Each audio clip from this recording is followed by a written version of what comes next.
Hello അസ്സാം വലൈക്കും. അപ്പം തന്നെ നൈറ്റത്തെ വ്ളോഗാണ് കേട്ടോ. വ്ളോഗ് എന്ന് പറയുന്നില്ല, കുറച്ച് വീഡിയോസിലൊക്കെ എടുത്ത് വെച്ചിട്ടുണ്ടായിരുന്നു. അപ്പോൾ അതൊക്കെ കൂടിയിട്ടൊരു ഇടാൻ വിചാരിച്ചു. അന്ന് അനിയത്തികളും കുട്ടികളൊക്കെ വരുന്ന വന്നിട്ടുണ്ടായിരുന്നു. അപ്പോൾ ഞങ്ങൾ കേക്ക് ഉണ്ടാക്കിയിട്ടുണ്ടായിരുന്നു. അനിയത്തിയാണ് കേട്ടോ കേക്ക് ഉണ്ടാക്കിയത്. പിന്നെ 9 അടിക്കുക. 1 2 3 4 5 6 7 8 നല്ല 9 വരുന്നത് ഈ 10 അപ്പോൾ അത് മുറിക്കണം മൂടിയിരിക്കണമൊക്കെ അംഗങ്ങളാണ് കേട്ടോ നടന്നുകൊണ്ടിരിക്കുന്നത്. കുട്ടികൾക്കൊക്കെ രസമല്ലേ കേക്കൊക്കെ ഉണ്ടാക്കിയപ്പോൾ വൈകുന്നേരം കഴിക്കാന്ന് പറയുമ്പോൾ. അപ്പോൾ അങ്ങനെ പിന്നെ ഞങ്ങൾക്ക് തറവാട്ടിലേക്കൊന്ന് പോകണമായിരുന്നു. തറവാട്ടിലേക്ക് ഞങ്ങൾ പോകാൻ നിൽക്കുമ്പോൾ അനിയത്തിലൊരു മോർണിംഗ് പറഞ്ഞിട്ട് ഐസി അവനും പിന്നാലെ കൂടി ഇരിക്കുകയാണ് കേട്ടോ. ഒരു ഓയിൻമെൻറ്റ് വാങ്ങിക്കൊണ്ട് കൊടുക്കാനുണ്ടായിരുന്നു. അപ്പോൾ അത് വാങ്ങിയിട്ട് അങ്ങനെ ഞങ്ങൾ പോയി. ശനി ഞായർ മദ്രസയിൽ പൊതുപരീക്ഷയാണ് കേട്ടോ. അപ്പോൾ വെള്ളിയാഴ്ചത്തെ മദ്രസ കളഞ്ഞിട്ട് എല്ലാവരും വ്യാഴാഴ്ച തന്നെ വന്നിട്ടുണ്ട് കേട്ടോ. അപ്പോൾ അങ്ങനെയാണ് അവിടെ വരുന്നത്. അങ്ങനെ അതാ ഇവിടെ ഞാൻ വന്ന് നോക്കുമ്പോൾ ഇവിടെ പൊരിഞ്ഞ വർത്താനാണ് കേട്ടോ. തള്ളലോട് തള്ളലാണ്. ഓരോരുത്തരും മക്കൾ ഇവർ എന്നൊക്കെ പറഞ്ഞ് നല്ല വർത്താനത്തിലാണ്.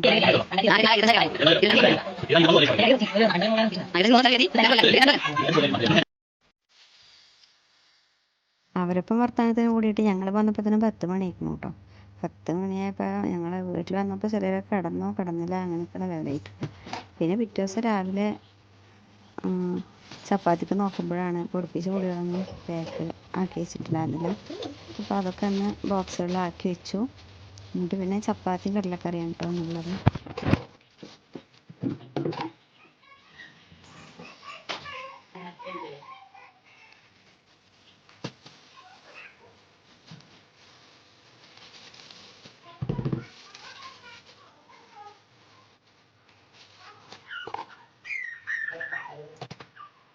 ഗോതമ്പ് പൊടിച്ചാൽ കൊടുത്തിരുന്ന കൂട്ടത്തിൽ ഞാൻ കുറച്ച് ഗോതമ്പ് കുത്താനും കൊടുത്തിരുന്നു കേട്ടോ.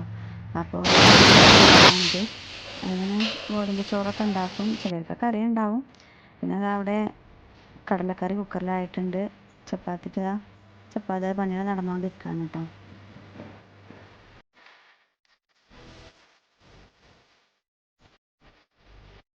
അങ്ങനെ പിള്ളേരൊക്കെ ഉരുട്ടി വെച്ച് പിന്നെ പ്രസ് അമർത്തി ഇനി പരത്തിയിട്ട് ചൂടാട്ടോ.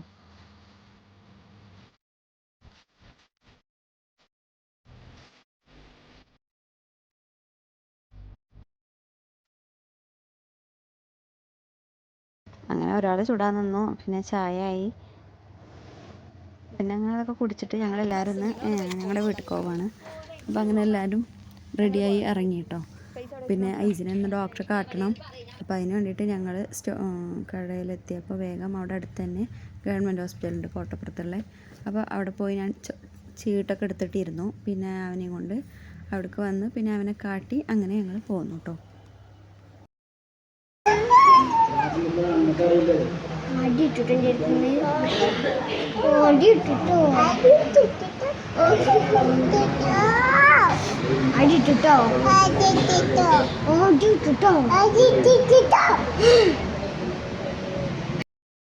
അങ്ങനെ ഞാനും ഋതമോളും കടയിലേക്ക് നടന്നു. പിന്നെ ബാക്കിയുള്ളവരെ കൂടി ഒരു ഓട്ടോയിൽ വീട്ടിലേക്കും പോയി കേട്ടോ. ഞങ്ങൾ വൈകുന്നേരം പോവാമെന്ന് പറഞ്ഞിട്ട്.